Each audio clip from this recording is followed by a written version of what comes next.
तो उसका ये अभिमान तोड़ने के लिए मेघ आ जाते हैं। फिर मेघों का अभिमान बढ़ता है, उन्हें लगता है कि उनसे अधिक घना और कोई नहीं। तभी वायु का एक प्रबल झोंका आता है और मेघों को छिन्न भिन्न कर देता है। अब वायु में अभिमान आता है।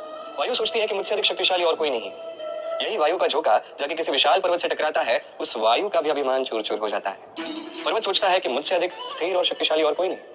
तो धरा भूकंप ला देती है और वो विशाल पर्वत चूर चूर हो जाता है, उसका भी अभिमान टूट जाता है।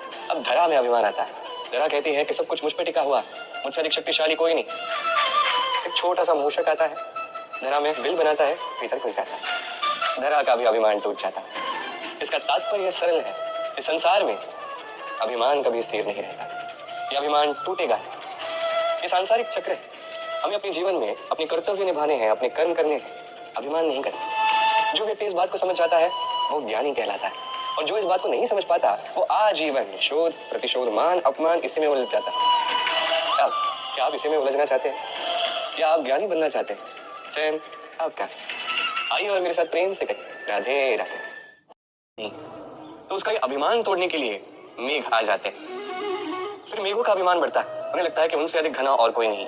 तभी वायु का एक प्रबल झोंका आता है और मेघों को छिन्न भिन्न कर देता है। अब वायु में अभिमान आता है। वायु सोचती है कि मुझसे अधिक शक्तिशाली और कोई नहीं। यही वायु का झोंका जाके किसी विशाल पर्वत से टकराता है, उस वायु का भी अभिमान चूर चूर हो जाता है। पर्वत सोचता है कि मुझसे अधिक स्थिर और शक्तिशाली और कोई नहीं।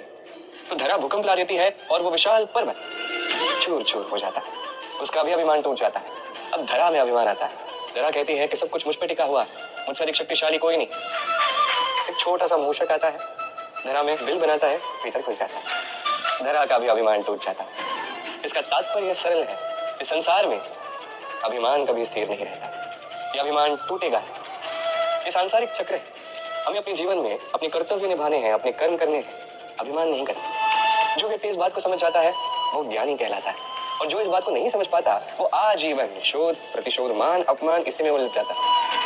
अब क्या आप इसी में उलझना चाहते हैं या आप ज्ञानी बनना चाहते हैं? चयन आपका।